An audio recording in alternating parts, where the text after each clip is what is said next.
Tonight on Public Access Live, my guest is none other than the high energy, the very funny Michael C. Hall. He drove all the way in to do this show just for you, and that interview starts in 3, 2, 1.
Welcome to Public Access Live, your glimpse into the entertainment scene in the middle of the map. I am your host, Agent Dubsky, and this is my guest this week. It's Michael C. Hall.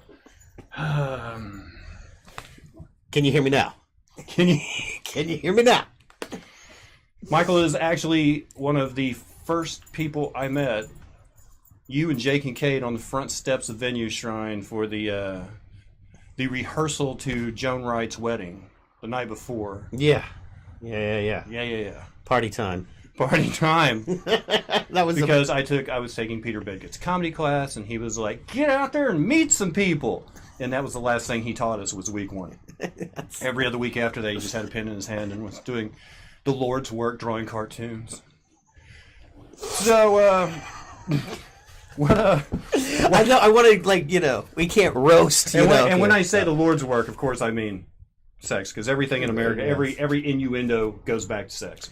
Also, I wanted to hit your UK. By the way, shout out! I'm wearing my yellow submarine throwback original shirt for solidarity for the UK folks. I love you. I love the UK. Spend a little time there. When you say original, you mean that belonged to Paul? Or George, I believe it belonged to. So yeah. No, but I wanted to let people know, Florida to the United States is like what Wales is to the UK. You know what I mean? Like, we're not proud of it. You know what I mean? Like, we try to ignore, and we understand they're doing their own thing. I'm sorry, the Welsh. I'm sorry, the Welsh. The Welsh. Do you have to apologize to them, really? I think so. Just the fact we address them, they're going to be like... Where my family's from is actually, that's the closest neighbors. Really? I'm sorry. Is it because my family's from the West Country. Oh, okay, fair enough. Which is kind of bordered right there on the... Right. Anyway. What broke you in, man? What got you... Were you the smart-ass kid? It's like, hey, Hall, you should be a freaking comedian. Were you that guy? And then you were like, maybe I should. Yeah. Well, kind of. I was more think of the Bart Simpson troublemaker. I wasn't the evil one. I never had any evil intent, but I loved doing practical jokes and kind of pissing people off and just challenging. Even as a little kid, I liked challenging my teachers. And sometimes it made people laugh. And I love cussing. I love saying cuss words. And I'll never forget, man, I was 9 years old, homesick from school one day, and I caught a George Carlin special. And I didn't understand what comedy was or how it worked. I just knew all these words I got in trouble for and had to, stay after school and got detention for. I saw this man saying those words, and hundreds of people getting up and applauding him. And I was like, whatever that is, I can do that. So I get that. My first was Richard Pryor live on Sunset Strip. yeah. These words, it's like, wait a minute, this whole thing I can't do. People, if you do it right, they applaud you, and then you get money too sometimes. What was your first? It you starting open mics? It wasn't here. You're originally from Hawaii. Hawaii. Well, it was actually here. I'm here, and then I spent a long time in Hawaii. I'm old as well, but the way it worked, I'll never forget, man. I was working at a telemarketing place. I was like 18 years old, and my boss wanted to try an open mic at a place called Joker's Comedy Club.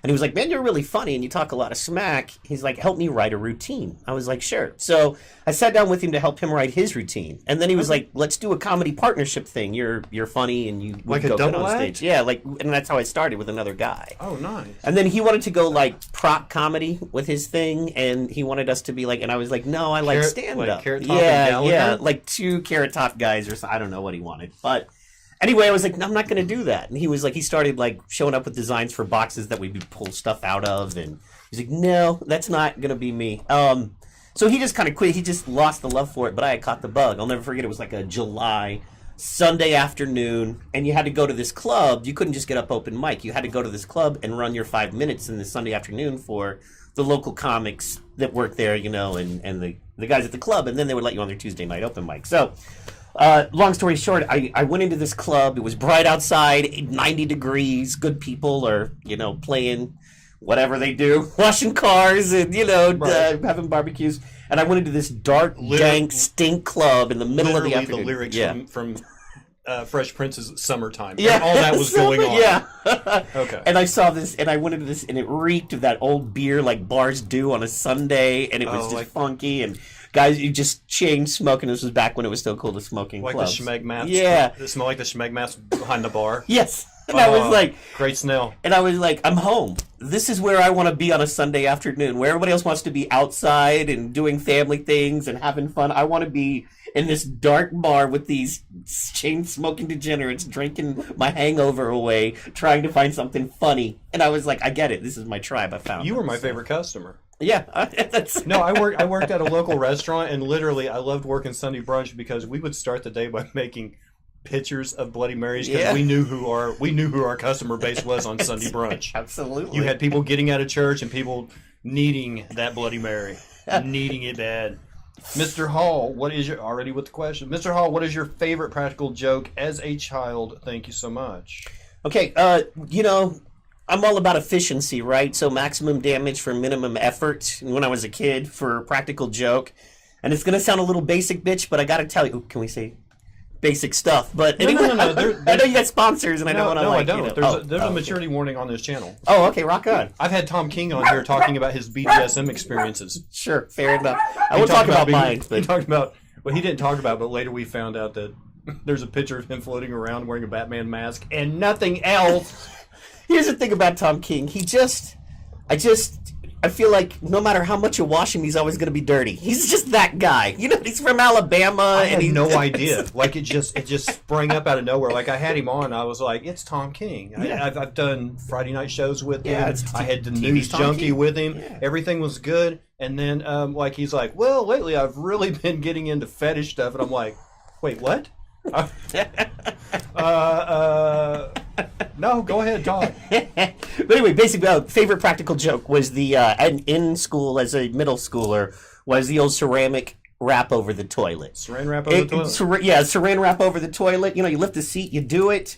You can hit an entire bathroom in 2 minutes, and the carnage is pretty awesome. And, you know... I never understood how that worked, but mainly because my balls hang so low that the moment I sit down, I'm going to feel that saran wrap. Yeah. I've had old man balls since I was like 10. Right. Well, they float true, in the tub. But if you stand and pee like some men do, what you'll find is that I gotcha. You'll get a little splashback there. Oh, I so, don't. Yeah, I'm not a man. I'm a beta soy boy cuck. I never stand to pee. I don't know what urinals are for. I thought they were midget showers. Also, since we have UK people, free Tommy hashtag free Tommy Robinson. Free Tommy Robinson? Yes, free Tommy Robinson. Yes.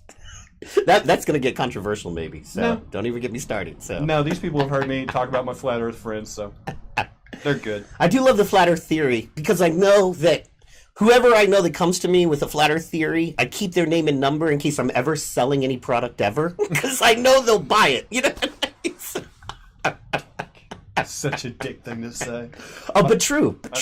I thought we were. Ooh. Are you that assured? I don't know. I'm sure there's some very smart flat earthers out there. There's a problem. There's got to be one or two. There's a problem with people that naturally assume that everything that they learned in school 30 years ago is true, that they haven't studied it in 30 years, whereas people in the flat earth community are constantly studying to see if they're wrong, because of the persecution that is felt upon if you actually bring up the phrase, yeah, I believe in the flat earth, you're getting grilled from every angle. So the people who are flat earthers are generally very well read and know the arguments. They're masters at debate. They're very... Okay. Do we want to go here? Because we can get into this, man. No, I mean, I'm just saying. Here's the thing. They're very well read in their argument. To give you an example, it's the same thing as, not as bad as, it's the same thing as, have you ever really talked to like a sold out, like, you know, Nazi party member or KKK member or, all the time. Now, the thing is... I live in Oklahoma. Yeah, right. Anyway, the thing is about those crazy fucks is that they're sold on their argument. And if you listen to them long enough, you know what I mean? You're like, well, they make a salient point here, and they don't. What they've learned, they're not actually saying anything. What they've learned to do is string words together. And they string those words together in an intelligible way that makes you think they're really smart and they've done research when they're not saying anything. Okay, without saying words, let me just ask you a question. That's not stringing words together to make myself sound like I'm making a salient point via studying and doing legit research and throwing that on the table are two different animals. There's a fella in St. Joseph's, Illinois, this really happened, who on a clear day was like, that is great. It's going to make a great picture. I'm going to take a picture of the Chicago skyline. And he did.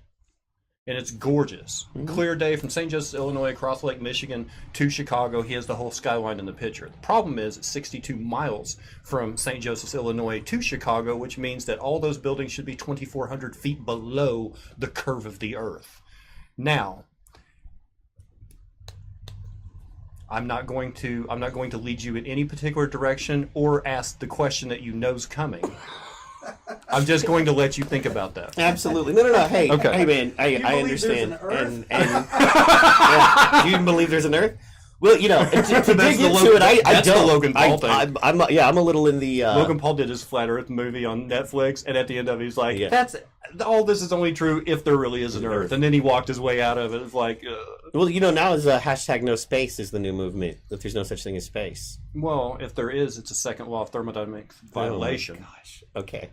Here's the thing about it, man. You can't have a gas next to a vacuum without a container.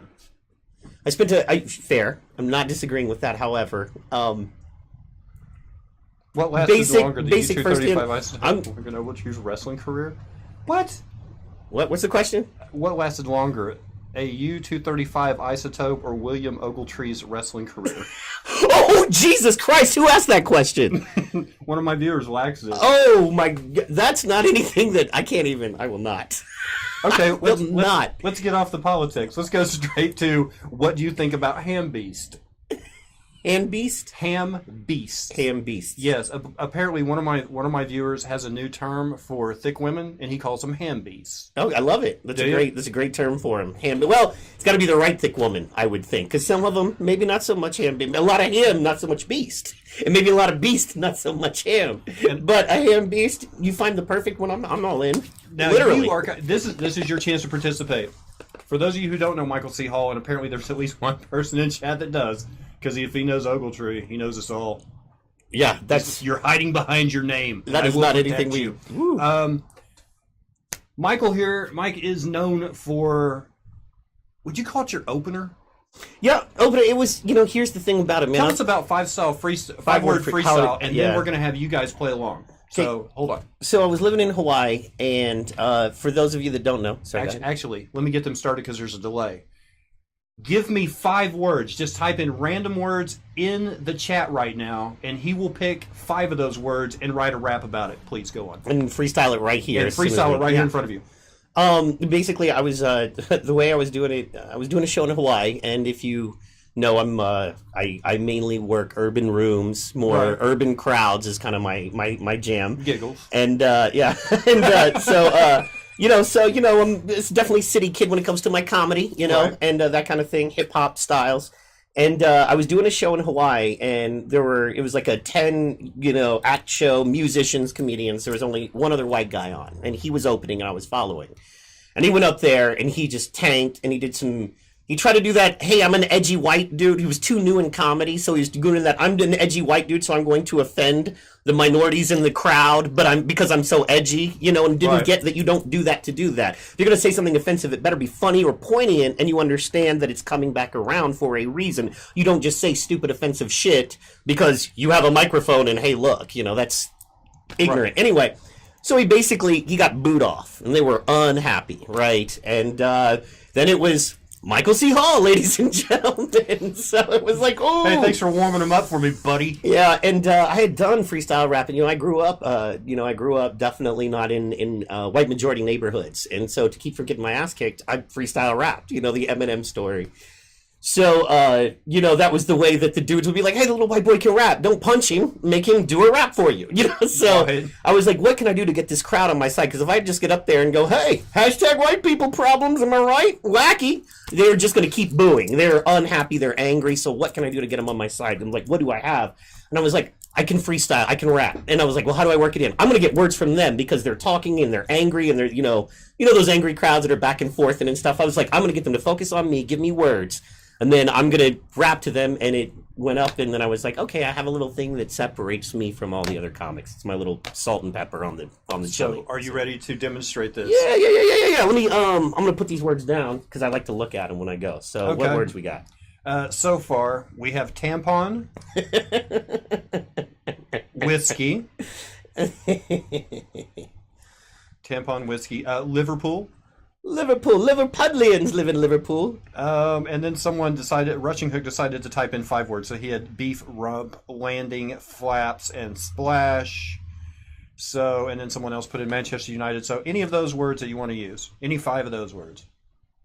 So tampon, whiskey, Liverpool, and then flaps or rump or splash or, And this is how 5-word freestyle works. Okay, so I'm going to do tampon, whiskey, Liverpool, Manchester United, rump, and splash. Get after it. Well, with my man Agent Dubsky, it's easy to see we got it going on. We rock this shit like a comedy tampon. And if you didn't know, they call me Michael C. I like to drink a shot of double whiskey. I do what I do. I do it so cool that you might think that I'm a rock star from the motherfucking town of Liverpool. I do what I do, and it's unrequited when I feel this fire, when I watch them win. I'm talking about Manchester United. I do what I do, and on this mic, I'm gonna pump it up, girl. I want you to bend over so I can grab on that nice juicy plump rump. And when I'm done, I'm gonna have a blast. Me and John Tyler on this internet making a motherfucking splash. Oh, that's how that works. 5-word freestyle as done by the one and only Michael C. Hall. Copyright 1997.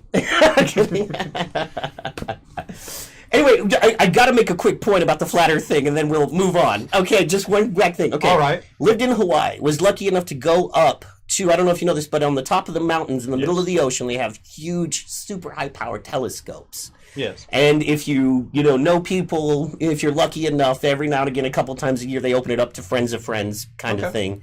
And you literally get to go in these places and you get to look at the planets at the highest, with the highest power telescopes known to man on the planet. Now, these are optical telescopes, not radial telescopes, correct?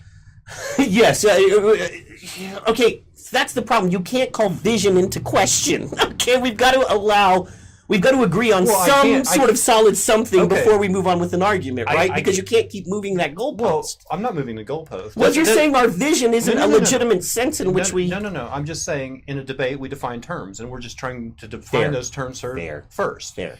But it was a visual, yes. Most of the images on NASA's website, and I do say images because that's the word that NASA uses, instead of saying pictures or photos because they know what they're doing. Yeah, you can't spell NASA without CIA, so anyway. You can. But most of the images... You know what I'm saying. Most of the images that we have of planets are done with radio telescopes where they bounce radio waves off of things that come back, and then they interpret those waves into images. Correct. Absolutely. So that's why I was making sure that the telescope in question was actually an optical telescope. Right, I'm just saying, from all the guests that you would have on to have this conversation, I'm in one of those. I'm in maybe a small group of maybe 1 million or less people to ever live that have been able to look through one of those telescopes. Somebody right? said he brought it. Somebody said Michael C. getting method, and the other. No, it says Michael C. getting me too'd because you don't grab rump without permission. Look, we went over the Me Too thing, and I'm telling you right now, I am sorry for whatever happened to those ladies, but if a Hollywood producer invites you to a meeting, A, in a hotel room, B, alone, and C, he shows up in just his bathrobe and you stay, your fault. Wait, how do you know it wasn't, a dude I was talking about? You know what I mean? There's no reason for you to go, this seems legit. Right. This guy's in his bathrobe. We're the only two here in a hotel room. Yeah, nothing bad's going to happen. Well, and then there's also a line between pros. You know what I mean? Like, imagine if it was Romeo and Juliet and it was like, forthwith my love, I long to be with you with express written permission. You know what I mean? It would kind of ruin it. You know what I mean? There's an assumption there that, you're not just a scumbag. But anyway, we'll move on.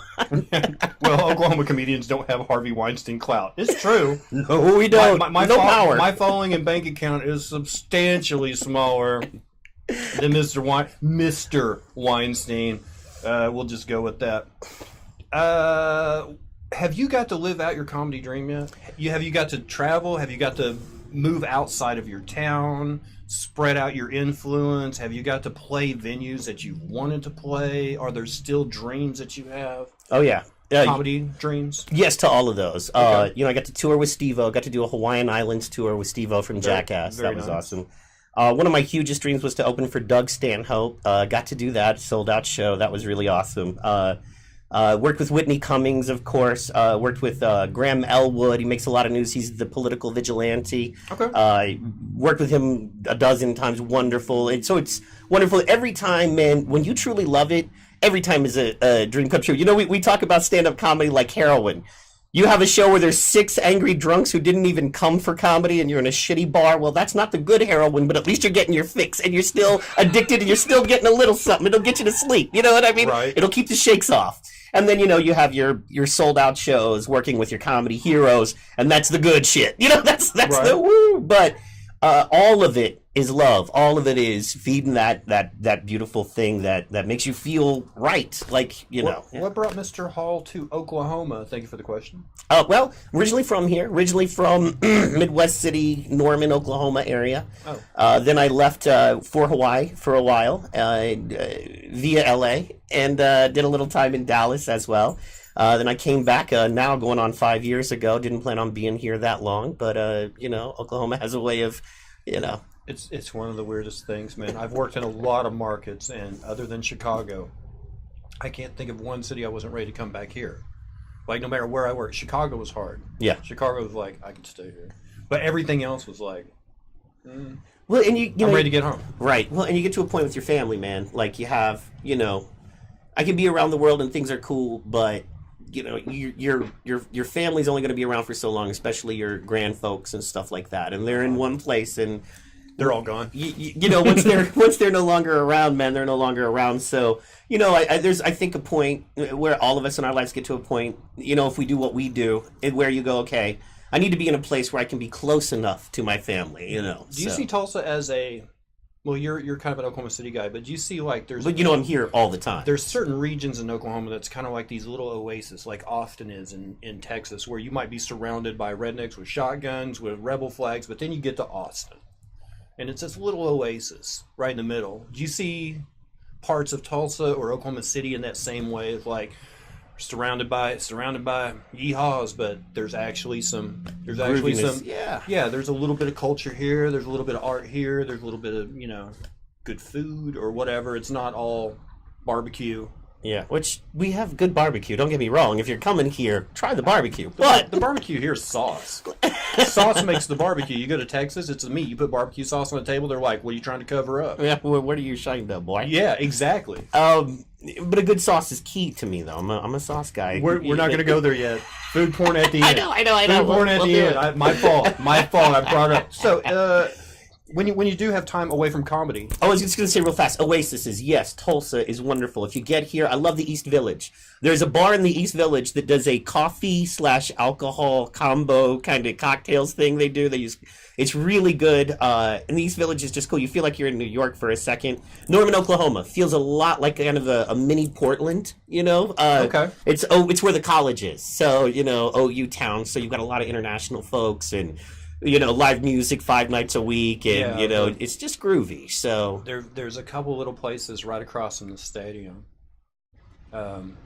Retail areas and restaurants and things that are just amazing, and on game day, Campus Corner, absolutely. You can't really get around. If you can find a seat in it, great. But for the most part, it's just, you know, grab a menu, holler at somebody, "Can I get this to go?" Because you're not getting in. You're not getting in on game day. No, you're not getting in anywhere. And then you get the. I'm a soccer guy. I don't particularly like it, but I have been. I probably had the worst case scenario. I went to a Sooners game. They played University of Colorado.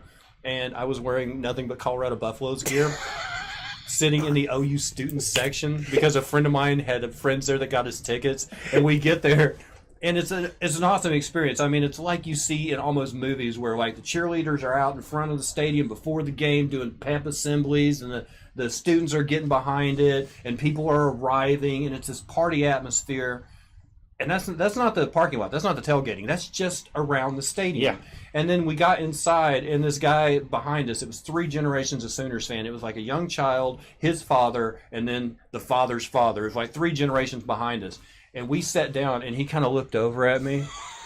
He was like, "Colorado, huh?" I'm like, "Yeah." He goes, "I tell you what, for your own good, if Colorado scores, don't say nothing." Yeah, and I was like, "Fair enough." He goes, "Just look around. Just look around. See everybody wearing red? See all that? Yeah, don't cheer for Colorado, son." It's like, okay. And then every time Colorado scored, me and my buddy was just kind of like quick little bump. Like, nobody saw that, right? Jesus. Boomer! Thank you so much for Mojo for typing in the Billy Sims catchphrase at every Heisman celebration. Boomer! Sooner! Corpus Christi is heaven for retired fat Texans with good health insurance. Thank you, Guyver. Guyver's from the UK. Awesome. He has a... Oh, what is this? I came from the film Instant Family. Brilliant. Thank you, Mr... I hate this. Mr. Vac... Oh, Mr. Vacban. I remember you. Yeah. Vacban, that's right. You still have your Steam account, I hope. Let's see. So, time away from comedy. Yes. Do you have time to nerd out on anything? Do you enjoy movies, comic books? Do you game at all? What's your nerd fix? I'm kind of a retired gamer. Okay.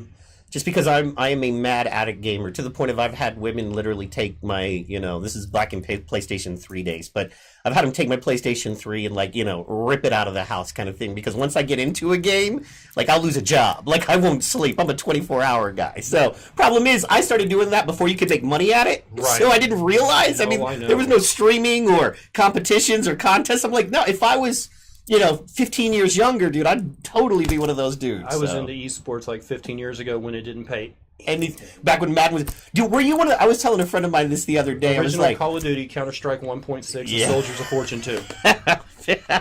We played... We scrimmed. We played on... what were OGL, TWL, and Cal. We had teams on that. You would get home from work. You'd get on IRC. Yep.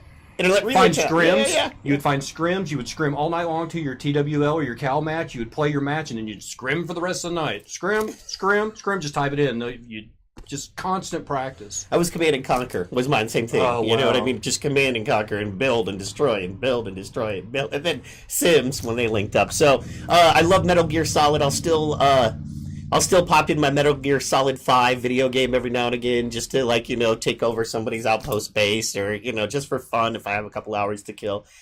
I love that game. There's something so satisfying about that slow pace, high payoff. What was the last game that really just, your... Juice? I gotta have it. Oh. What was your last one? Because we were talking earlier about how you're super excited about Borderlands. about I was about Borderlands to 3. say, yeah. And we just watched the trailer last night on the stream. Nice. And yeah. I would watch that if it was anime. But as a game, I'm not really into the animation, but it is appealing for an entertainment value. I just don't want to be immersed in it. Sure, no, I hear you. And But I think what was the last thing that really was blew your skirt up? Pardon the. Yeah, no, I hear We're you. talking about sex. Of course, Red Dead Redemption, RD2. Okay. I mean, not to be basic bitch.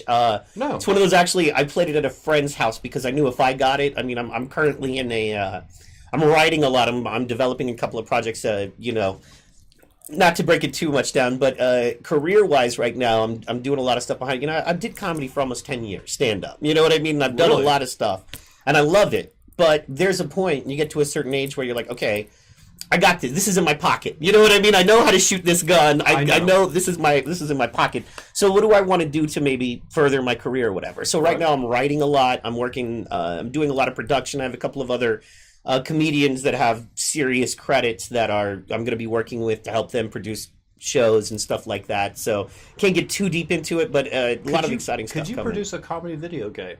Yeah, I think that would be amazing. I don't know about video. I have a whole game. I have an idea. I won't tell you on air, but I want to tell you about a game that I think. And the thing is, And have comedians do the voice work on it? Yeah, we could. Yeah. Well, it's not necessarily stand-up comedy based. It's a comedian style video game.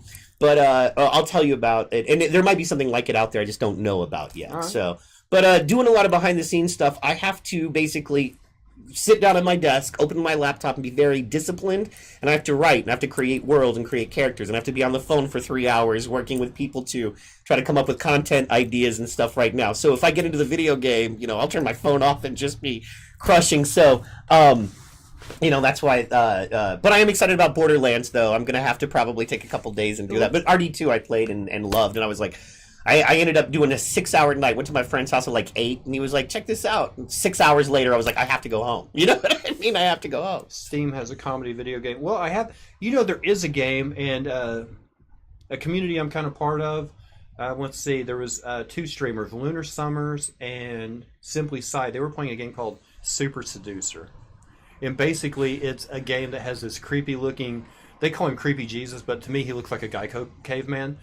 And he takes you through the process of trying to pick up women, and then women take you through the process of trying to pick up men in a club. And then there's one scene where a stand-up comedian's up there, and he's trying to get, and you have to like make it all work to move on to the next level. There's a stand-up comedian in there on one level that is trying to get his single friend in the audience hooked up.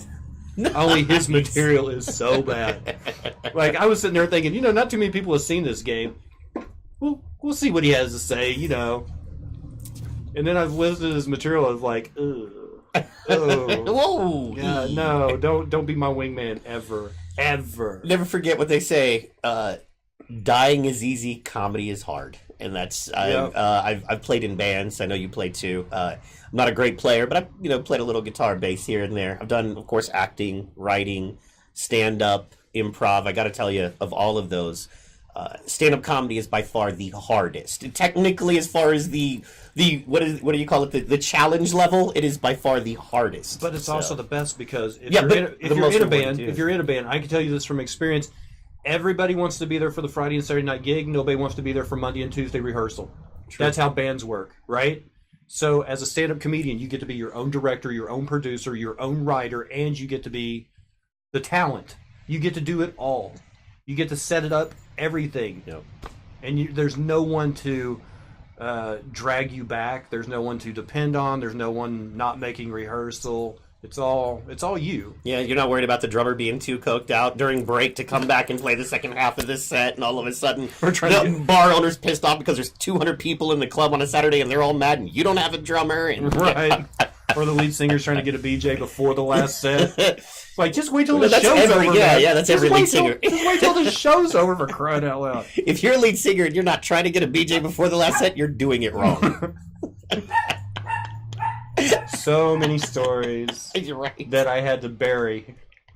So you guys think I'm actually legit. Oh, but you have no idea. Oh, my God. Okay, so movies?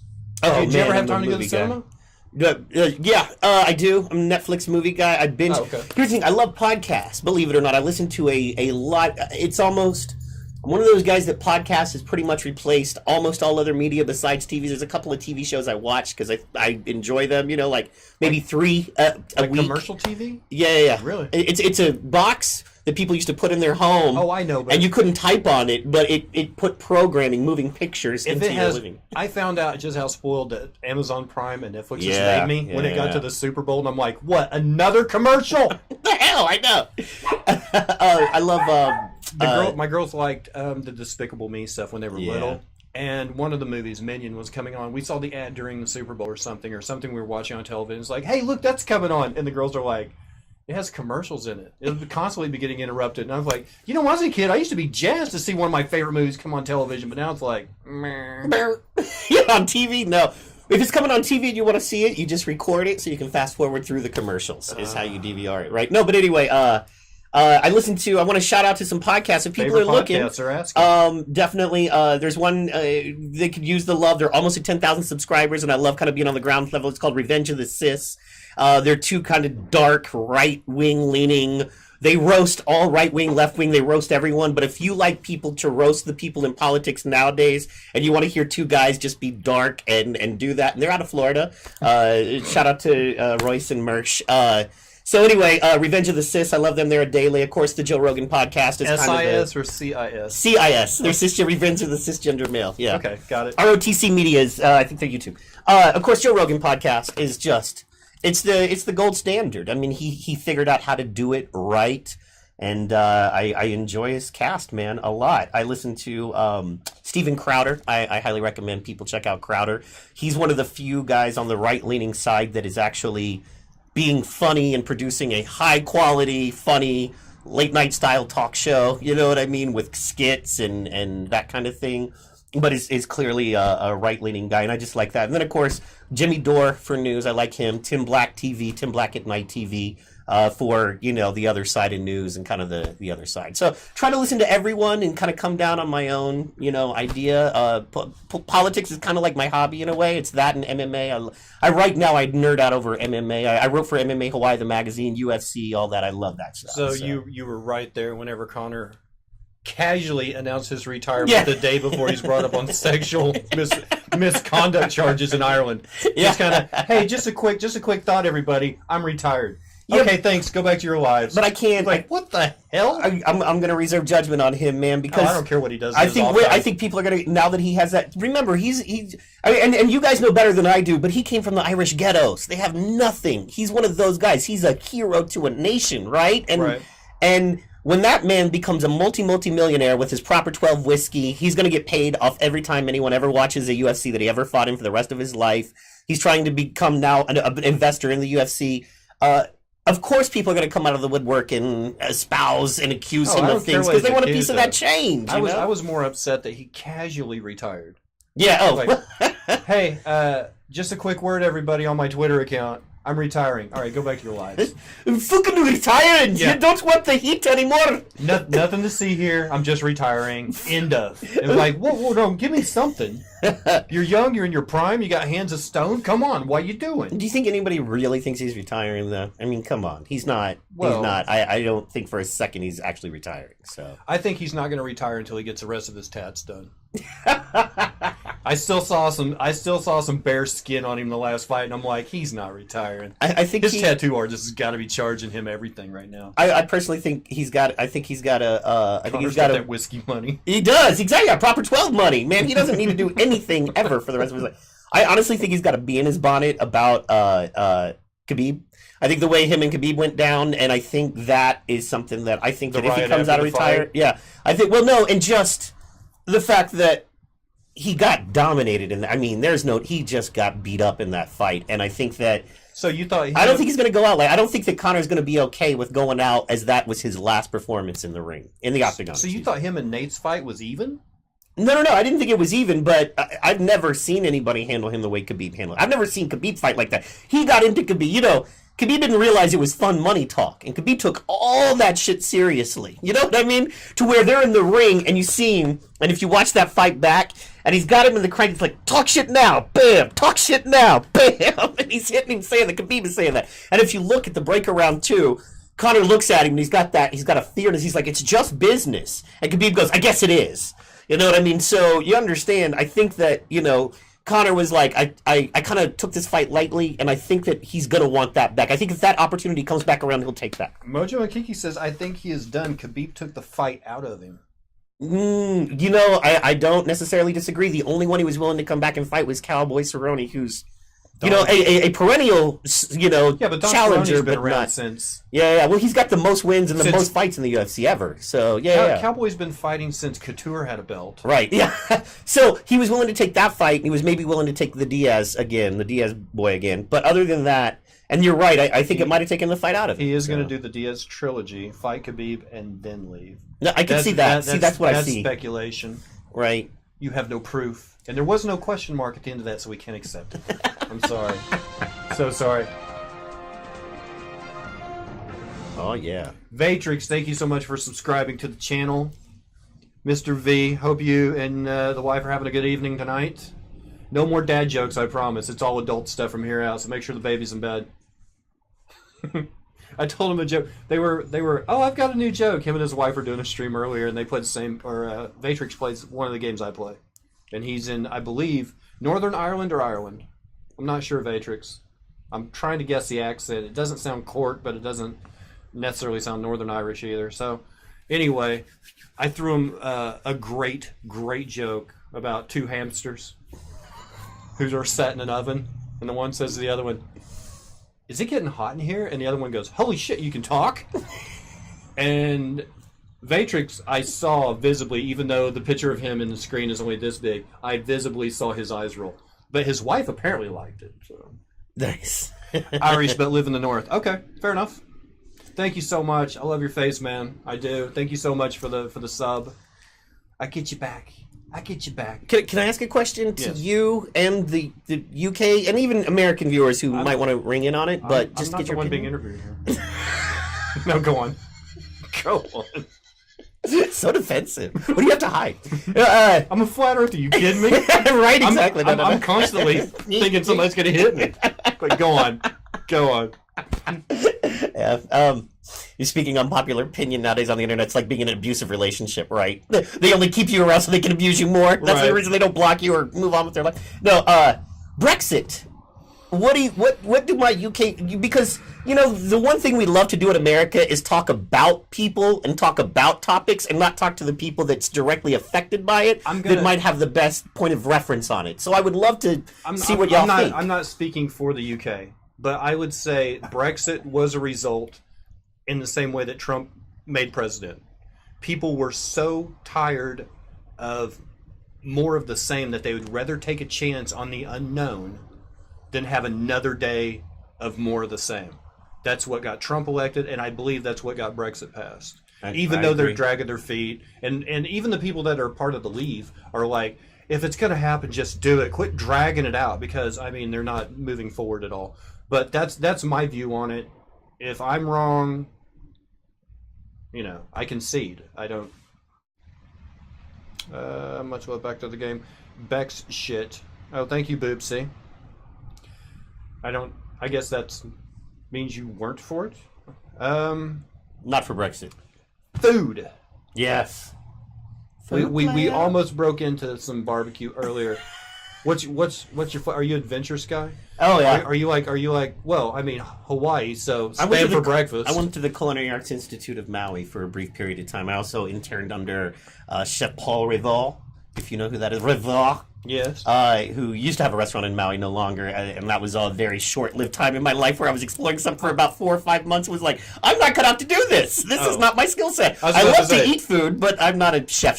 So I just insulted you by talking about Burger King having Spam on their breakfast menu. Like, no, I'm a chef. Oh no, if you're talking Spam, the best Spam thing is the Spam musubi. You get that in Hawaii. It is sushi rice, which is kind of a sweet, sticky rice. Yes. Go on. Of thing of cooked Spam, about like yay big, piece of Spam, and it's wrapped in nori, which is that, you know, sushi wrap. And you get them for 99 cents a piece at 7-Eleven in Hawaii, and they are the best. Like, You're out on the beach and you're starving after your beach day. You get like 3 of those for $3. Spam They and fill you sushi up. rice wrapped in nori. Yeah, it's delicious. Spam musubi. You can Google an image of it. They're I'm sorry. delicious. Tonight's food porn is brought to you by my boner because I love talking about food. You guys do too. Yes, we're in. I think you might have a Chef Paul recipe book. Maybe. I do like the fact, can I just say, you have a book in your collection called The Truth About Chuck Norris, and is it just like you open it and it punches you in the face? Is that what happens? I love that. I love the fact the truth about Chuck Norris is there is a page in there about about Chuck Norris visiting a feminist convention and coming out with a sack full of sandwiches. He visited a feminist convention and came out with 482 illegitimate children. Yeah. They all made him a sandwich because it's Chuck Norris. It's Chuck Norris. I don't think I have a Chef K Mojo. I think I know what you're talking about. I have a Chef K book, but I don't think I have a Chef Paul book. But yeah, that's where I got my the Chef K book because I like to cook, but I also like the science of baking.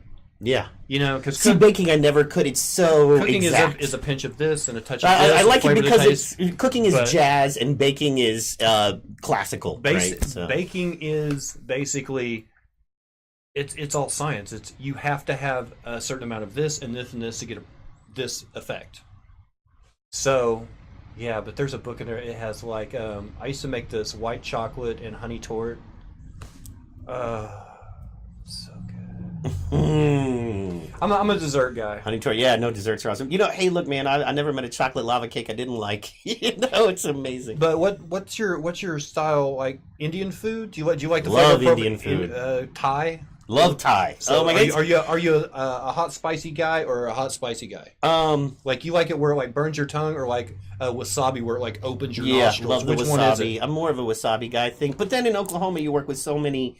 You know, Oklahoma, the most fun and exciting things I think are happening around either game or Mexican food right now in Oklahoma. Oh yeah, and so you can have a town of 20 in Oklahoma, and I bet you have a Mexican restaurant. Yeah, exactly. There's one everywhere, and they're amazing. And most of them are good. Thing is, it's so competitive, and there's so many of them. You better be good if you're bringing the Mexican food in Oklahoma. I go 2 ways. I either like really traditional food, or I like the crappiest American version that they make.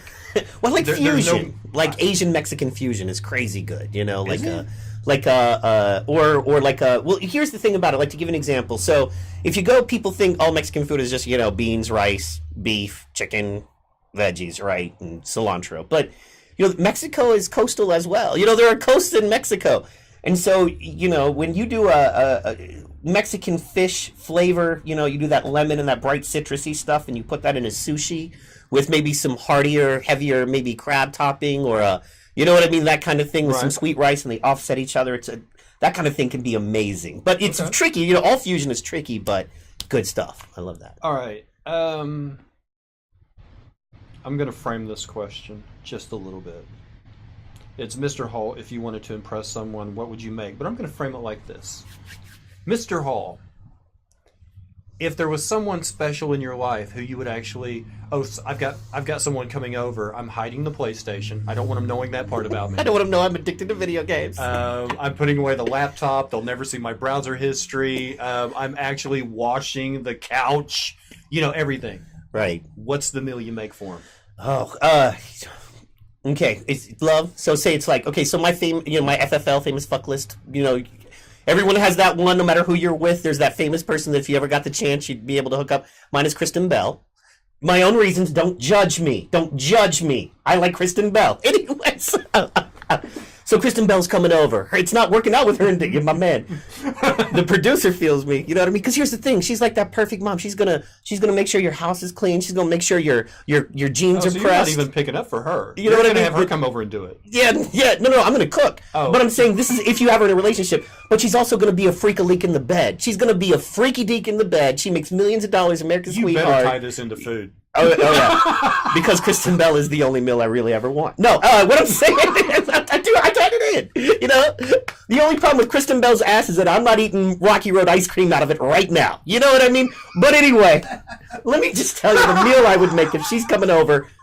Of course, you already know what is for dessert: Rocky Road and Kristen Bell's ass. which is a dish that's very hard to find. But if you ever do, I highly recommend it. Anyway, so the meal I'm gonna make. Yes. I'm going Italian, the meal of love. To me, at Italy, love. I want that heavy. I want her to be relaxed and just kind of like feel good after the meal. Whoa. You have an opportunity to spend the night with Kristen Bell, and you go for a garlic-based dish? Are you kidding me? Whoa! Because it's the food of love. Any great food is a little pungent on some level, I think. 4 hours later, when you guys are like sucking face. What? You give me beans and toast? Should I serve her beet? Would that be okay? There's nothing wrong with a little Welsh rabbit, but I'm just saying. Welsh rabbit. Yeah, cheese and beans on toast. That's sex in the U.S. Hey, I'm going for a little Welsh rabbit. You know what I'm saying? Everything's sex. Catherine Zeta-Jones. You know what I mean? Didn't that one dude get throat cancer from having too much Welsh rabbit? He's writing his own stuff right now. He's like, I was taking a break from stand-up until I came here. I wrote 4 new bits on Dubsky. I'm just an idiot. So what's the main entree? Oh, okay. I'm gonna go with a. Well, first I'm gonna start out with I'm gonna start out with a nice amuse-bouche, a nice little something to just kind of kick it off, get the evening going. You know what I mean? I want something nice, maybe a light. I know it's not necessarily Italian, but maybe a little. A ceviche, you know what I mean? Something like that. Just something to get the palate kicked in. I want a little spice. I want probably a little bit of acid, you know what I mean, to prepare. Yeah. Then we're going to do a nice salad, you know, just a nice little, a nice little Italian salad. Then I'm going to go in and I'm going to do a nice gnocchi. I'm going to serve a nice plate of gnocchi, you know what I mean? And that gnocchi is going to be delicious. We're going to have a lighter red sauce. So this is where people in America go wrong, is that we put too heavy of a red sauce. You know what I mean? It's not going to be a gravy. It's just going to be a nice little red sauce, nice right? Bolognese. Yeah. You know what I'm... Cooking a pork neck bone down for about a day. Making a nice... Yes. So we're going to do that. You know what I mean? Porn. How do I not know this? Yeah. And then I'm going to go with a little veal Parmigiana. Okay. Because while it's basic, it's hard to fuck up. And if you do it right and execute well, you've won. Right. So, a veal Parmigiana, get a little bit away from the red. You know what I mean? The key there, I'm gonna make my own bread. I'm gonna dough. I'm gonna flour. I'm gonna make a nice Italian loaf there that we're gonna do there, then we're gonna finish it up with a little bit of dessert, which would be Rocky Road ice cream and Kristen Bell's ass, which is a highly sought after dish. And what would Kristen Bell be having for dessert? You sicko. Orgasms. What? Anyways. But I'm just saying, most ladies I know, if their choice is chocolate lava cake or raging orgasms, they'll take the raging orgasms. So, and I could be wrong. Ladies, weigh in if I'm wrong. Tell me if I'm wrong, ladies. I feel Rachel works, but she's vegan. There you go. We'll have what's the vegan veal? The vegan veal. Oh, she won't be vegan when I'm with her, dog. You know what I'm saying? She gonna love me. She gonna have a hankering. My guest tonight, Michael C. Weinstein.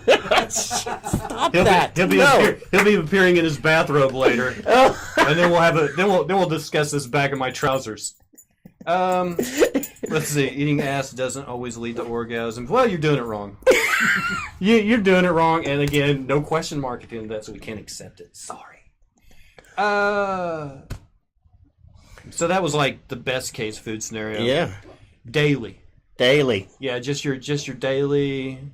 What's your shopping list look like? Oh man, lots of protein. I try to eat healthier. Getting to that age, so. What you guys may not know about this fine specimen, this smoldering volcano of virile manhood sitting next to me, was how many years ago? About 5. About 5 years ago, he dropped 100 pounds. Yeah, I lost 100. So he used to be Michael C. Hall. Like he was so thick, people thought he was pregnant. True. People actually, they didn't think he was fat. They're like, oh, when's it due? And it was nothing but, he had a pudding belly. Just nothing but Bill Cosby jello. What do you still eat to make sure that, obviously you're happier now? I mean, some people are happy, whatever size they are. No, I say be happy where you're at, man. But you went through the hardship of getting that weight off. Yeah. Do you eat to maintain how you are now? Absolutely. Do you have to watch? The difference now is that I'm not crazy. Now I supplement with gym and activity. You know what I mean? I swim, I hike, I do that kind of thing because that's important to me, and so I can ease it up. But then you get to a point where you just start liking certain things better. Like I don't eat much bread hardly at all, and if I do, I like really good fresh bread. I don't want a loaf of bread in a bag that sat for a month in a warehouse and now is on a shelf. If I eat bread, it's maybe once or twice a week, and if I do, I try to make bread that's been cooked fresh, you know. Was that one of the things that you cut out to drop the weight? Yes, Okay. all carb. I went keto, if you know what keto dieting is. Yes. So, yeah, I went keto. Not really arguments. Here's the thing. I think keto is very effective for me, but that doesn't mean it's effective for everyone, you know. And, you know, for me it worked, and I say, you know, whatever works for you, man. I try not to be judgmental with that. But, you know, I love turkey. Like, I'll cook a turkey. One of my favorite things to do is Saturday night, you know, drop that thing in a bucket of brine, and then Sunday morning get up, pop it in the oven, you know, and you know, and then I have a turkey for like 4 days, and I'll do some turkey. Say I love you know, but I know I have great deli level fresh turkey to eat, and then Right. you know, I eat a lot of chicken, you know, steak. Steak is 100. You know, fire up the grill, throw on a steak for a few minutes, and you know, steak. I love a steak, eggs, you know, like an asparagus and maybe a tossed salad. Do you cheat? Oh yeah, I eat cookies and stuff, but like No. you know, you just What's your favorite cheat meal? I am a cookieaholic, dude. That is my thing. Really? I will eat a box of I will eat a box of chocolate chip cookies in front of you, no shame. Chocolate chip. That's your Chocolate thing? chip mainly. I love chocolate chip or chocolate chunk, but yeah, man, just the old style, the Pepperidge Farm, the Okay. bag of like 8 oversized chunk. I'm a Pepperidge Farm gingerbread Oh, man. I like the man. ginger man. I will eat. I have to be careful, but that's like my little treat. You know, on like a Saturday night or something, you know, and the fights are coming on. I'm like, I got the pay-per-view fights. I'm, you know, watching the fights. I'm going to get me a little bit of, I'll do a gluten-free pizza because you don't have the gluten in there, but you still are eating bread. I'd like order a gluten-free pizza, and I'll get me a box of cookies and some Diet Dr. Pepper and go crazy. Is that like the cauliflower crust? No, it's not that. It's just bread with it's more of a wheat. It's more of a wheat flour without yeast when you order it from, like, say, Domino's Pizza or something. All right. Yeah. Well, I know some people that have healthy pizza, and it seems like it's always like a crust made of cauliflower. I've had a cauliflower crust, but no thanks, man. I mean, I get it and rock on, but that's just not my jammy. And there's still a lot of carbs in there. I'm like, it's a lot of effort. So. What do you eat at the holidays that is super special or traditional to just your family? Oh, wow. Absolutely. That would have to be my mom's broccoli cheese casserole. It is a special, I think it's just our family. I've never really gone anywhere and somebody had that tasting same dish, even though they might call it the same thing. But my mom makes this, you know, one thing, and I need it every year. My holiday's not complete, and it's a broccoli cheese casserole. Also, we do what I call a white trash shepherd's pie. Because I know the shepherd's pie in the UK and in England is so good, and there's vegetables, and it's, you know, cooked slow, and you guys use, like, lamb and stuff, right, normally for shepherd's pie, I think? A mound of mashed potatoes over some veg and meat. I mean, I don't think it's particular. The only thing that I know for sure that has to be a certain way is a Cornish pasty. Yeah. If it's a Cornish pasty, that means that the meat was raw before you cooked it, and it has to cook inside while you're making the pasty. Right. But as far as a cottage pie, I don't think there's any rule about does it have to have lamb or beef or I think it's just pretty much it's a farmer's pie. Sure, So absolutely. it's whatever veg you had, and whatever kind of meat you had on your farm, and you threw it all together and put a big pile of mashed potato over top of it and baked it. That's well, okay. So I do we call it a white trash shepherd's pie. I take a meatloaf. And basically, what you do is you take a pound of ground beef, you throw in 2 eggs, you throw in some barbecue sauce, some hot sauce, and salt and pepper, and whatever to taste. Right. How you make a meatloaf, right? Now you don't stop there. Then you throw a few slices of bacon into that meatloaf, right? Yeah, we usually put the bacon over the top. Yeah. You can put it over the top too. That's you know what I mean. So anyway, I actually like to cook the bacon a little bit and then cut it up and then put it in the meat, and so it flavors the meat. But that's a little foo-foo if you're just trying to throw together a meal. And then you do. I like to do a 3 cheese blend. So then I take the pan.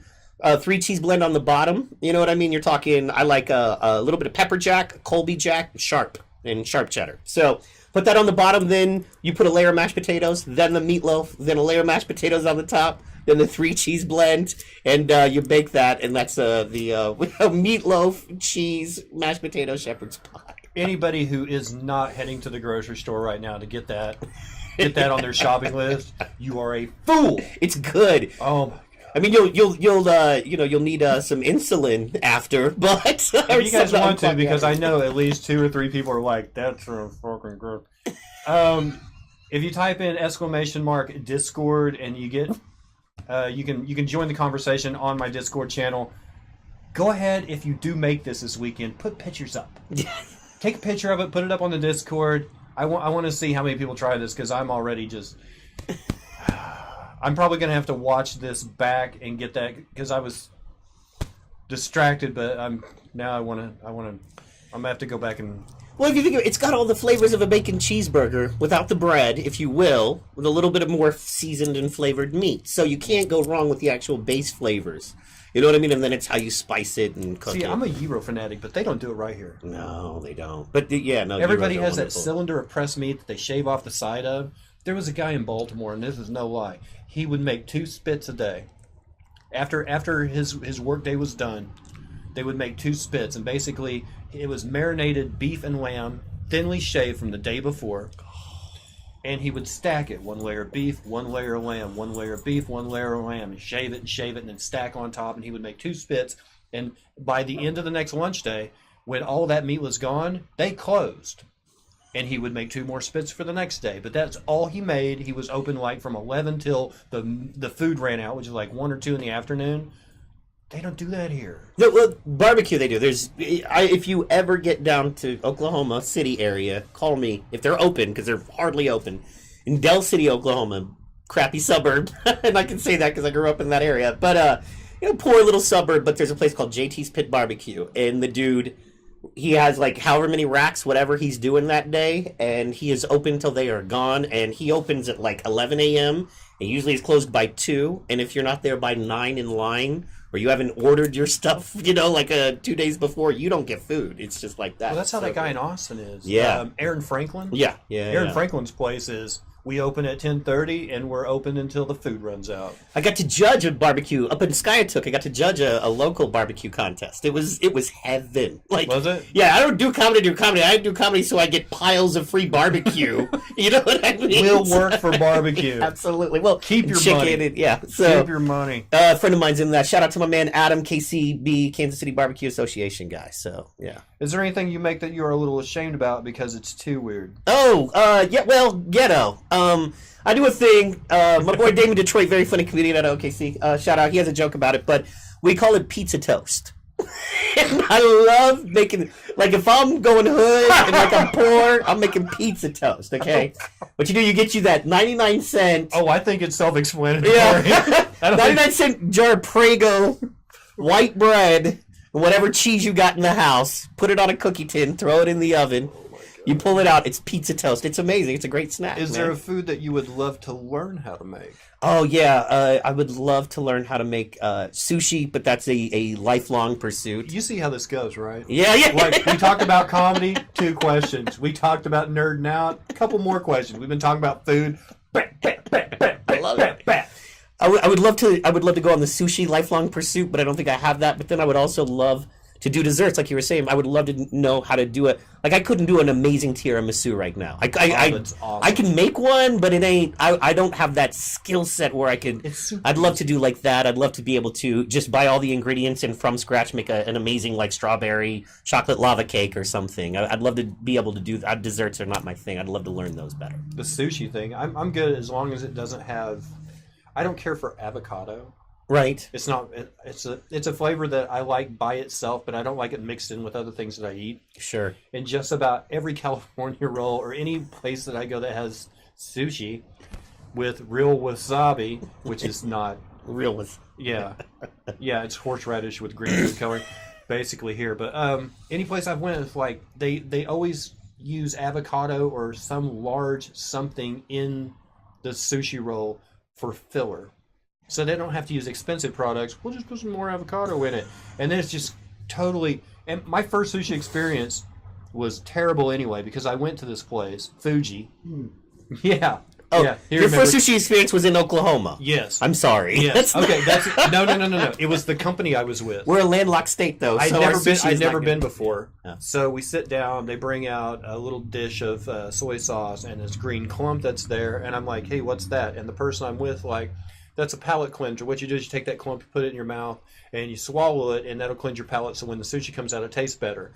So I got wasabi bombed by the person who took me on my first experience. Then for the rest of the time, my taste buds were fried, and I didn't taste anything while I was there. He's like, try a little bit of this, try a little bit of this. It's like, who gives a shit? I can't taste anything now. And the only thing they had to drink was like hot tea, which isn't good when your mouth's on fire. Yeah. Like, Yeah. One thing I like about the wasabi is the heat goes away, the way it dissipates. I like that a little bit better. What is your... Are you so good... do you love sushi so much that you truck stopped sushi? No. See, here's the thing. Loves see sushi and you're like, well, I do love sushi. I love sushi the way I love comedy. Really bad shit meant to just goad me into laughing offends me and pisses me off.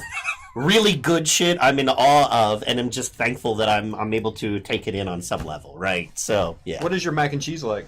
Oh, my mac and cheese is Southern, baby. Southern mac and cheese. I'm talking... Baked out of the oven, breadcrumb on top? Yeah, all Bacon day. bits? Yes, I was just about to say all of those words. All of those words. Well, I mean, that's the southern mac and cheese. Yeah, all day. Yeah, it's yeah. Not made in a pot. And It's I'm talking cheese so thick you can take a spoon and turn it upside down and it just stays there. You Do know you guys what I have mean? Reese's in Oklahoma City? We don't have a Reese's. Down, So up there. what's your No. food source? I don't remember. It's not Kroger. What do you guys No, have? we have well, right now we have a lot of Sprouts are coming. We have like 4 Sprouts in the metro. Okay. I love Sprouts, and then Aldi is. I like Aldi, Aldi. because I feel like I'm in Europe when I'm shopping. You know what I mean? So I go in with shoes without socks on, and a little cup of tea or a little cup of espresso. Everything in Aldi it's like time warp. I know. You're like, I'm in Bizarro world, honestly, because you walk in there and you're like, you see a bag of cookies, and you see the little red triangle in the corner, and then on closer inspection, it doesn't say Nabisco, it says like Nebraska, and instead of saying Oreos, it has a B in it, and you're like, what is this? But in my defense, a good friend of mine is from Germany, grew up in Germany. Oh, yeah. And I will Aldi. FaceTime him. He lives in Hawaii. There's no Aldi in Hawaii. He'd be like, I grew up with those brands, some of the brands. But one thing is, I don't know if you know, the local Aldis have relationships with local or regional farmers. So a lot of the meat you buy, you're buying local meat from there. So yeah. We have, because Oklahoma just became a state that has like where you can go buy wine and strong beer in the grocery stores. We're like the last ones ever done. But that's kind of a thing now. Reese's has a cheese counter, of course. They've always had a cheese counter. But now they have a sommelier to help you decide which wine goes best with cheese. And I'm thinking in the context of Oklahomans. I'm like, excuse me, which wine goes good with craft singles? I'm trying to find something that pairs well with Velveeta. I just And this guy just getting so angry at him going, no! When you say there's a sommelier at the local Reese's, all I hear are a million Tulsa housewives' panties squishing up. Ooh, This is a sommelier Mondavi Reese's. Fortissimo. You don't eat it with Velveeta. Like, I'm sorry. Why put you in Reese's? If you've ever had to ask the question, what wine goes good with queso dip, you shouldn't be asking that question. I'm just saying. And it's sangria for the record. So Tequila. Tequila for the record. Tequila is the best wine. Tequila's a great wine. Jesus Christ. Okay, so we made you laugh the hardest in your... Oh, I'm sorry. Okay, what made you laugh the hardest in your life so far? Oh, goodness. I don't know about any one thing, but I gotta say my favorite times in life and when I laugh the hardest are those late nights, either after shows or whatever, and it's 3:30, 4 o'clock in the morning, you're done, and you're just hanging with your comedy buddies, and you're laughing about the kind of stuff that, maybe you shouldn't be laughing about, or only you guys get this kind of humor, right? So okay, so like Giggles. Yeah. When we played Giggles, it was me and you and Jackson and John Shack Magic. Yeah. We played that show. And on the drive back, me and Jackson, we were really laughing about people that we noticed in the crowd. Exactly. Not to say we were laughing at the people in the crowd, but we were laughing at the people in the crowd. Oh, yeah. I'm sorry, if you come in there with half a mustache, I'm going to laugh at you. What's wrong with you? Yeah, if you look like you were that kid that shaved off half his face and did that thing where he's half woman, half man in the mirror, if you're that guy, yeah, I'm going to laugh at you. Absolutely. Or if you're a bartender that charges me exactly what I'm going to make for the performance for my first drink from the bar, we're probably going to have a laugh at your expense. Dude, How much am I making tonight? $40. How much is that scotch? $40. I get it. That's when I call my good friend Michael C. Hall and say, "Hey man, we got here early. I had a drink, is there a liquor store close by? And he points me out to this place. It's like, was it on 23rd? Byron's, yeah. It's Yeah, world Byron's. famous Byron's. Yeah, if you man. go under the underpass, you're at the state capitol, but it's right there next to the highway. This place is a liquor supermarket to the level that it makes you tingle all inside. It has 8 checkout lanes like a grocery store and 3 more for express if you just want little bottles. They've got an express lane, 3 of them. It was a magnificent. It was like being in Memphis all over again. And wholesale prices. You are buying it at the same price that bars in town are buying it at there. It's I've like, never seen a liquor store like that except for when I was in Memphis because Yeah. they have like supermarket liquor stores there. Well, you know, down in Oklahoma, we need our whiskey. We need to get by. We need the little get by. Yeah, that place went out of business since they legalized weed. Like, we need whiskey. You can smoke weed now. We don't need whiskey. Let's see. Franzia and that Velveeta Rotel dip is fucking amazing. Francie and Rotel. Whoever said that, yes, let's party. Let's connect. Let's party. If you go into any place where you buy liquor and say, "Excuse me, is that box a good month?" No. No, go have a beer or something. Quit feigning that you have enough class to distinguish between a good and a bad month of a box of wine. Go away. October, it was a good month. Yeah, October. It's a good month. I made bonus. My God. Peter Bedgood lives with this 75-year-old ex-Marine lawyer, and Wednesday nights we used to get together and play chess, right? Every Wednesday night. And you know how bad I want to go in on that. and the people that are there, one of them is a 75-year-old ex-Marine who was a former attorney. One of them is pretty high up in the Oklahoma Democratic Democratic Committee, and the other one is a campaign director for the Republican Party in Oklahoma. It's fun. Wow. It's fun. They've actually asked would I be interested in running for Oklahoma State Senate in 2020, which is kind of fun. But anyway, that aside. We should talk about that, by the way. They all drink. And I've learned my lesson. One time I brought over a nice bottle of Macallan and it was gone in no time, and I'm like, well, there's a lot of money gone. So now I just bring over like jugs of cheap liquor because these guys will drink like Canadian Hunter. Yeah. It comes in a bottle this big. Yeah. Plastic bottle. No Plastic. Because they know you shouldn't be carrying glass. Yeah. You can't handle the responsibility of carrying glass if you're purchasing this liquor. You clearly haven't made the kind of choices that make us trust you with glass. I went over there one day and I'm like, hey, it was a Saturday. I'm like, hey, let's get together. I haven't seen you in a while. Let's all hang out. I'll bring some liquor. I'll bring some bagels. We'll have a time of it. I got over at 11 o'clock and they're like, what'd you bring? And I was like, I brought scotch, and they're like, oh, good. And I pulled out of the bag like this huge jug of famous grouse. Honestly, I think I put more in my gas tank that day than actually spent on that jug of wine. It was so bad. But I've got gutter palate because I'm a comedian. Yeah. So everywhere you go playing comedy, they always have doers. And it's not the best scotch in the world, but it's always available, so you find something that's, comfortable. I got that bottle of Macallan, and I was like, the first drink, I was like, this is terrible. It's like, oh no, I've got gutter palate. I've been eating too much hot dog fried rice. You know what I mean? Like, I forgot what it took me like a good third of that bottle before it started sinking in. Oh yes, I get it now. Who makes better scotch?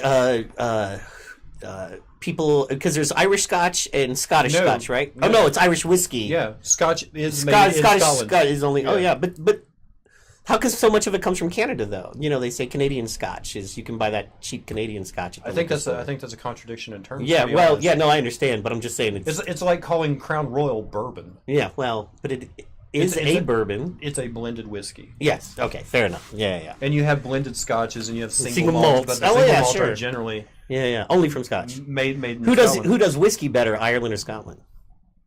It depends. I like Scotch. Are you interviewing me now?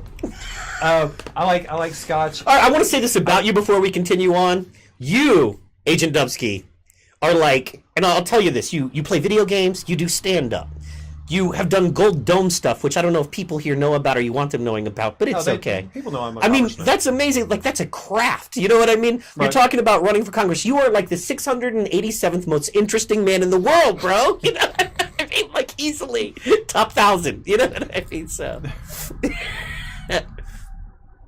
Be right back abusing the wicked stick. Be right back, sacrificing to the gods of lonely nights, sailing the sea of mayonnaise. Dr. Cameras is using... Okay, what happened was Mojo printed me out a list, and it was a list of like over 500 euphemisms for male masturbation. Nice. And I've been using him as my stream title every night. He's just basically repeating him back to me now. Be right back, going blind. On the question of liquor. Bleeding the lizard. Oh yeah, whipping the bishop. There's a lot of them. Wrestling Yul Brynner, shaking hands with Yul Brynner, wrestling the ball-headed champ. Okay. Abusing the fireman. Go ahead. Yeah. I have a list, but anyway, they're repeating it back to me right now. Scotch, on ice, in a glass, by itself. Yeah. If I'm doing Irish whiskey, it better be car bombs. Wow. I don't like the strength of Irish whiskey. It's a little too strong for me. Whereas Scotch is a lot smoother. But if you drop a shot of Guinness down in a pint, or drop a shot of what were we putting in that? Because it was a pint of Guinness, and they would drop in what's the popular Irish whiskey? It wasn't Tullamore Dew. It wasn't. I think it was Jameson. Yeah, shots of Jameson in Guinness. Mm-hmm. I like that. Tastes like a big chocolate milk, and six of them, I'm done. Cash me out. But yeah, Scotch is more of a sipping. Get my courage up before a show. Yeah, gentlemen. Yeah, you don't slam a straight glass of Scotch or a glass of Scotch. And the problem is, I've been to places where I've actually seen people order shots of Scotch, and I'm like, yeah, no, you're doing it wrong. Yeah. Well, JMO shots are very popular in the service industry, folks. They love doing shots of JMO, and with like a pickleback. Easy, I don't mean real Irish car bombs. I know that's probably not PC. We have a drink here in America named after probably one of the most horrific incidents in British history.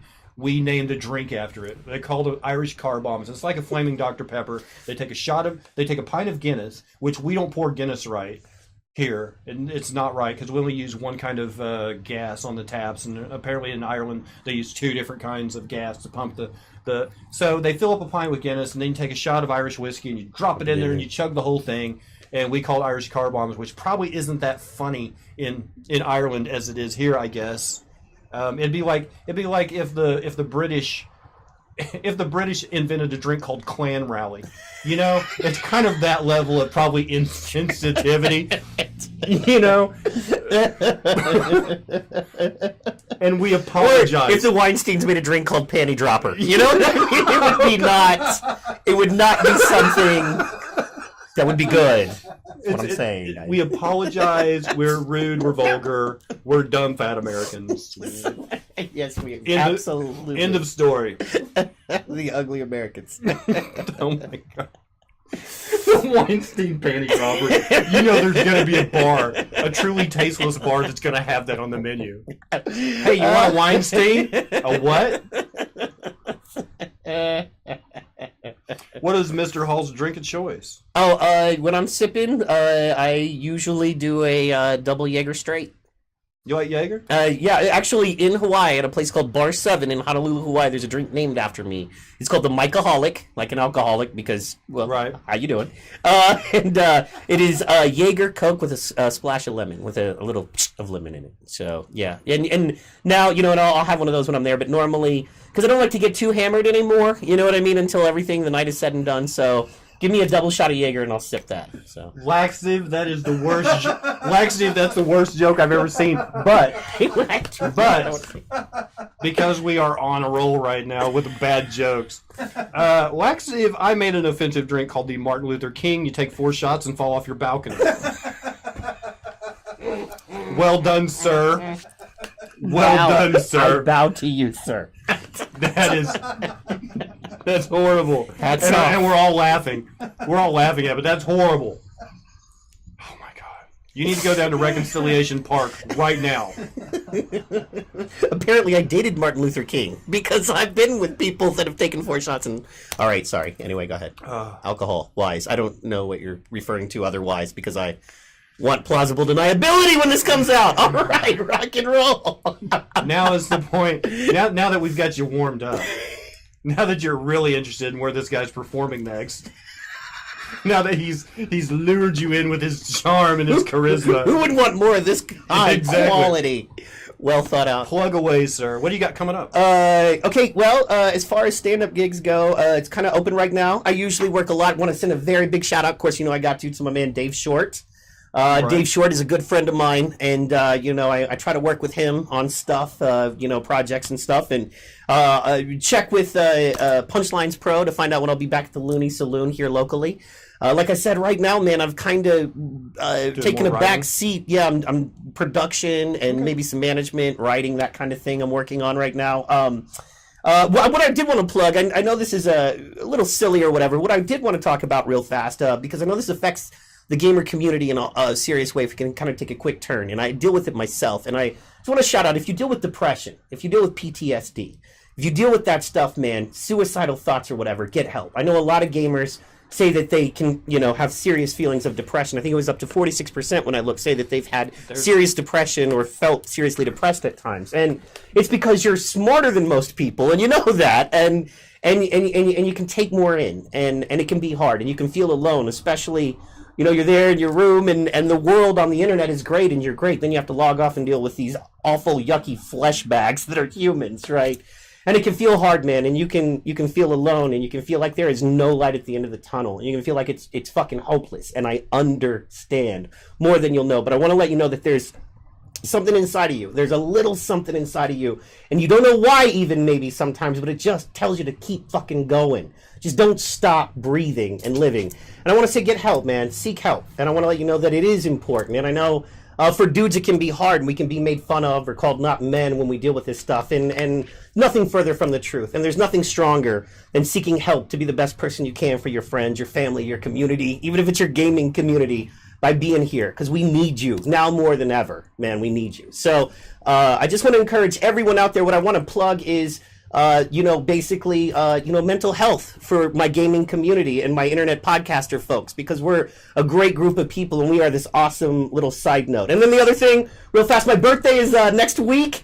If you go to my Facebook, facebook.com/mhall7, for the local food bank, I've got a little fundraiser if you want to drop $1 or $2 off there. I love hunger as a cause. No, I don't love hunger, unless I'm about to eat. But I love hunger as a cause, because the great thing about it is it's not racist, it's not sexist, it's not classist, it's not ageist. We all need food, and we all need to eat to have a hope for a future. So, sorry, I didn't mean to ramble there, but I just wanted to hit we emphasize that, on this channel, like, for people that are, whether it's just like a random instance of depression or something that they deal with all the time, carry as much as you can. This is what I tell people: carry as much as you can, and surround yourself with people that can help you carry the rest. Yeah. And we got your back. That's kind of that's what we tell people. So yeah. And I thought it was very brave of you kicking off the show by thanking people, because you know what you went through on Wednesday, and it's like, that takes bravery, man. That it's hard to be vulnerable and to be open, especially knowing in our community people control you till you definitely want to end yourself. And to be bold and to be out there is awesome, man. I respect that. Thank you for Michael that. C. Hall, thank you so much for being here. We're coming right back in a few. I'm going to walk Michael to the door, let him raid my fridge, and I'm going to kick him out. At C Hall Comedy on Instagram. That's where I'm most at if you want to find me. At C Hall Comedy on Instagram. It looks like Shaw Comedy, CHALL Comedy. We'll be back in a minute.